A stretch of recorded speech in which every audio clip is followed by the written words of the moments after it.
falamos já um pouco sobre seleção natural, a gente já esclareceu algumas dúvidas que todo mundo sempre teve, algumas confusões que todo mundo sempre teve. Já falamos sobre os peixes e como os peixes se desenvolveram até um ponto em que já era de boa para eles começarem a sair da água. E agora a gente vai falar dos anfíbios. O nome anfíbio já vem disso, todo professor diz isso, mas como sou professor eu vou dizer também, anfibio, 2 vidas, pronto. Quer dizer que ele vive na água e ele vive na terra. Porque, porra, Michael Jackson, quando ele era preto, ele ficou branco de uma vez ou ele foi embranquecendo aos poucos? É aos poucos, porra. O peixe, quando ele sai da água, tem que ser aos poucos também. Veja, peixe tem pulmão. What? É isso aí que eu espero mesmo. Todo mundo com a cara de cu número 3, assim, tipo... Eu não entendi o que ele falou. Como é que um peixe respira? Pelas brânquias. Uma coisa aqui que todo mundo precisa saber é que respirar é isso aqui, ó. Correto? Não. Isso não tá correto. Respiração é produção de energia usando oxigênio. Onde é que a gente respira? Dentro da célula, na mitocôndria. É lá que a gente respira. Ponto final. Isso aqui que a gente faz é hematose. É a captação de ar para trocar com os alvéolos pulmonares. Beleza? A respiração é dentro da célula. Peixe respira. Porque dentro da célula dele, ele converte matéria em energia. E depois energia em matéria também, e por aí vai. Beleza? O peixe ele não puxa ar para respirar, mas ele respira. Tranquilo? Inclusive, só por abrir um parêntese aqui, quando a gente produz energia com oxigênio, chama de respiração, mas a gente também consegue produzir energia sem oxigênio. E aí a gente chama de fermentação. Beleza? Mas isso aí é para outra coisa.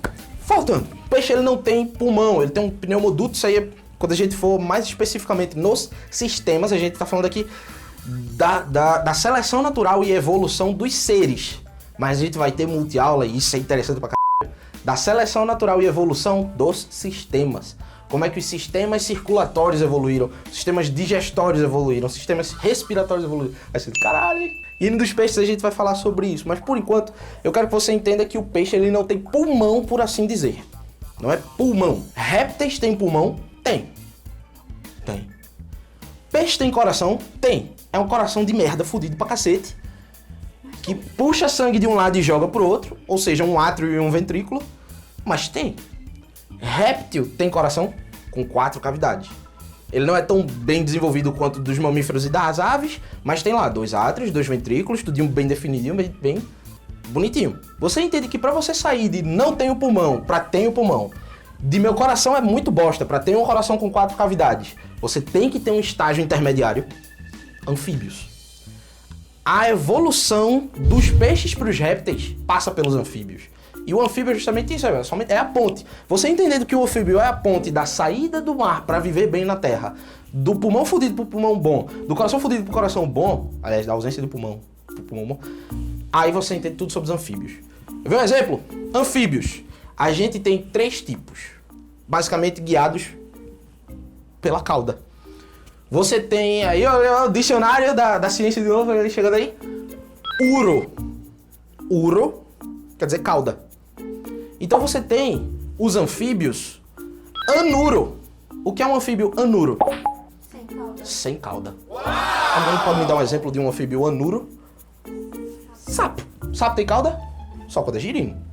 Mas é por isso que ele é anfíbio. Ele tem 2 vidas. O sapo é anuro. Rã é anuro. Você tem também os anfíbios urodela. O que é um anfíbio urodela? Tem cauda.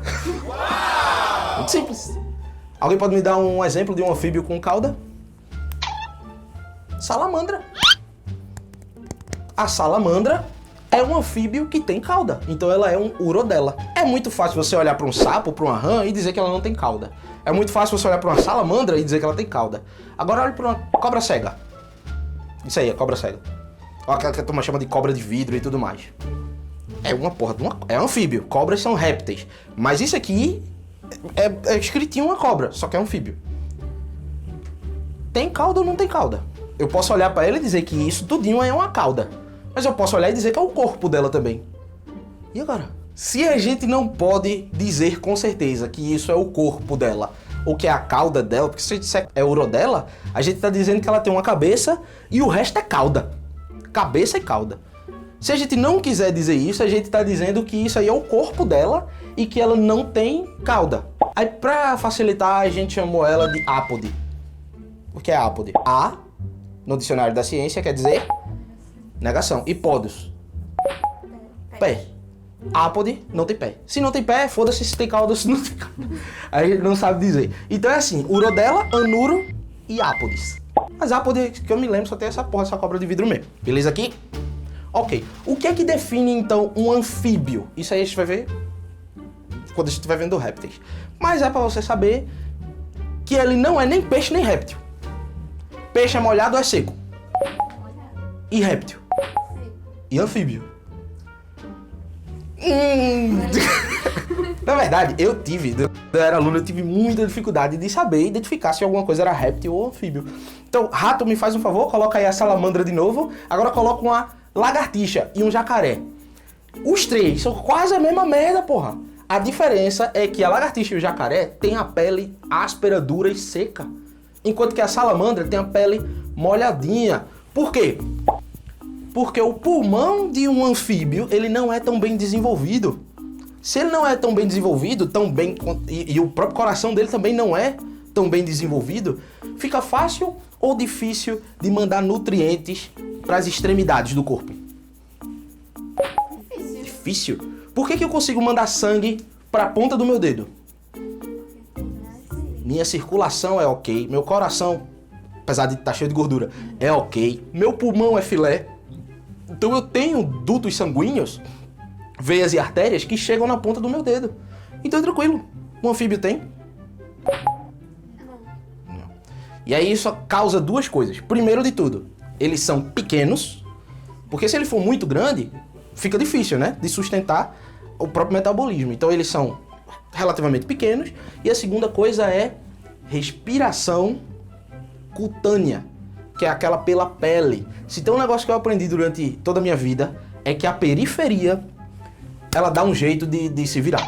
Eu não sei onde você mora, mas aqui em Recife, a gente tem Curado, a gente tem Brasília Teimosa, a gente tem um bocado de periferia, e uma coisa que é bem notória é que a porra da periferia, ela parece uma cidade à parte, sabe? Você chegar na Brasília Teimosa, não é um bairro de Recife, é uma cidade dentro de Recife. Lá tem tudo, só não tem banco. Mas tem dentista, tem médico, tem padaria, tem lojinha, tem videogame, tem restaurante, tem porra, tem tudo dentro da periferia. A periferia, ela pensa, tô longe, vai me ajudar não? Deixa que eu desenrolo. E é isso que acontece. Se o coração tá longe da periferia de um anfíbio e o coração não é suficiente para levar o oxigênio para lá, aí a periferia diz, vai me ajudar não, coração?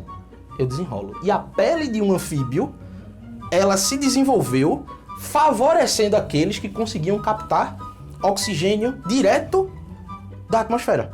Então ele não depende 100% do nariz dele jogar o ar para o pulmão que vai jogar para a célula. Tem algumas células dele que captam o ar direto de lá. E é por isso que um anfíbio tem a pele molhadinha, enquanto que o peixe é totalmente molhado e o réptil é seco.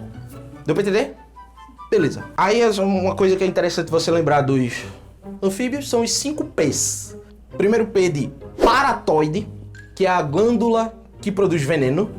Muitos anfíbios produzem veneno. Alguns muito tóxicos pra gente. Alguns a gente nem considera, mas que é veneno ainda assim. Segundo P, protátil. O que é protátil? Como é que um sapo come uma mosca? Isso aí que você acabou de ver é um sapo usando da sua língua protátil. Ele joga a língua pra fora. Os répteis têm disso. Os anfíbios têm disso. Terceiro P, pele permeável, que é justamente para você ter a respiração cutânea. Quarto P, prole numerosa. Eles têm filho para caralho. Quinto P é massa. Alguém pode me dizer uma necessidade que alguém que vive na Terra tem, que um cara que vivia na água não tenha?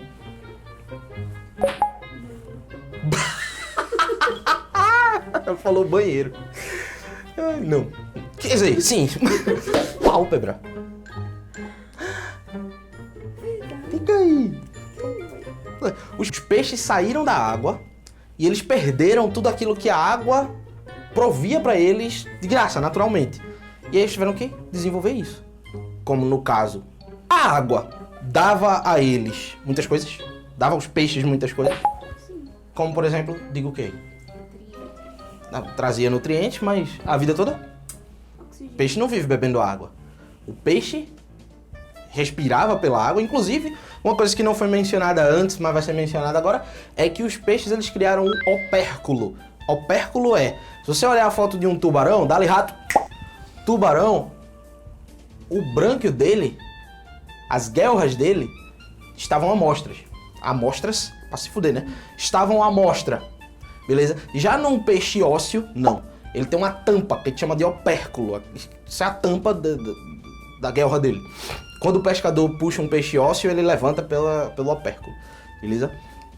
Ele respirava aquilo lá e tava de boa. Mas uma coisa que a água fornecia muito bem para os peixes era isolamento térmico, proteção contra choque, batida mesmo, porrada, e lugar para colocar os ovos.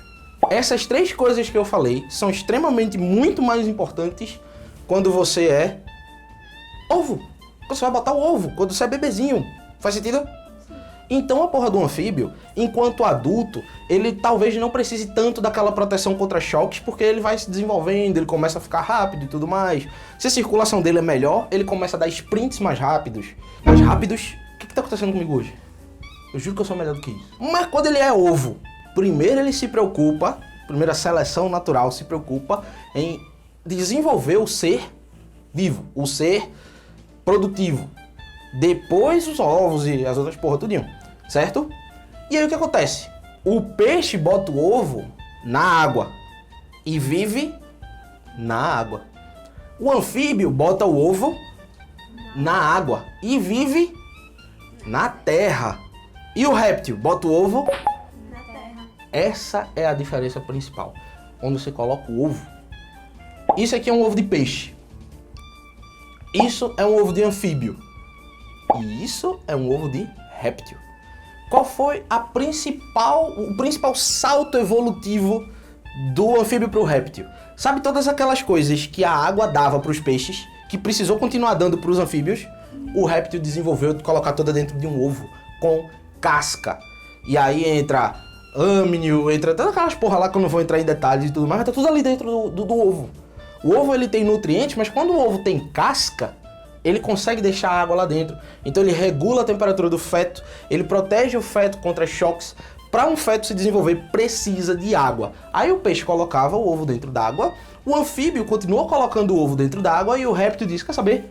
Eu vou sair de vez dessa porra dessa água, não quero mais depender dela. E aí o ovo dos répteis é com casca. Então é natural que um ovo que foi colocado na terra dê origem a animais que não dependam tanto de água. Faz sentido isso? Então pronto. A gente tem aí, ó, peixe que bota ovo na água, vive na água. Anfíbio é um meio termo e o réptil saiu da água. Você entende que a seleção natural tá levando a gente pra fora da água? Isso é do caralho. O réptil, ele depende muito pouco da água. Muito pouco mesmo, quase nada. Ele praticamente não precisa de contato com a água. Claro que precisa beber água e tudo mais. Mas ele praticamente não precisa de contato com a água. É por isso que quando você vai numa porra do deserto, o que é que você encontra? Lagarto, lagartixa. Uma parada que vai diferenciar os répteis do que vem depois, que são as aves e mamíferos, próximo vídeo, é eles serem animais de corpo frio. Ou seja, eles não conseguem produzir calor para eles mesmos. A temperatura interna de um réptil, bem como de um anfíbio e de um peixe, é a temperatura do meio em que eles se encontram. Então, se um réptil está num lugar frio, a temperatura interna dele é fria. Se um réptil está num lugar quente, a temperatura interna dele é quente. É de vez em quando você encontra uma porra de uma cobra do nada, você não tá no meio do mato. Quando você tá no meio do mato e você encontra uma cobra, não é do nada. Você tá no meio do mato, você sabia que você ia encontrar uma porra de uma cobra. Mas aí você tá andando de boa lá, de bicicleta no meio da rua, pá, tem uma cobra deitada no meio da rua. Tá fazendo o quê? Tá regulando a temperatura corporal. Ela pensou, ih, meu metabolismo tá meio lento. Preciso esquentar. Aí vai pra lá. Quando você vê aqueles filmes de deserto e tudo mais, o que é que tem em cima de uma pedra? Um lagarto. Aí você pensa, porra, mas aí pode passar uma águia e comer ele. Por que ele não vai pra debaixo da pedra? Porque ele está regulando a temperatura interna. A temperatura dele é a temperatura do meio. Então se ele quer levar a temperatura interna, ele vai pro sol. Ponto. Isso é uma desvantagem evolutiva que vai ser corrigida com os mamíferos e as aves. Isso a gente vai falar já já. Mas, por exemplo, quando você vai pro Polo Norte, o que é que você encontra de animal lá? Mamíferos e aves. Você tem pinguins, você tem aquelas aves migratórias, você tem ursos polares, você tem foca, é mamífero e ave e acabou-se. Por quê? Porque eles conseguem viver no frio sem morrer, porque eles conseguem produzir energia para si mesmos. Percebe isso aí? Deu pra entender? Então, pra gente aprofundar legal nas aves e nos mamíferos, ou pelo menos mostrar que aqui isso não é uma aula de zoologia. Multi-aula é justamente isso. É quando você pega assuntos diferentes, às vezes até de disciplinas diferentes, às vezes até de blocos diferentes e junta tudo para transformar informações em conhecimento. Então a gente não vai aprofundar falando coisas que você consegue pegar nas aulas e por aí mais. Mas pra gente falar coisas interessantes e nutritivas de conhecimento mais sobre mamíferos e aves, segue pro próximo vídeo e dá um suporte a gente.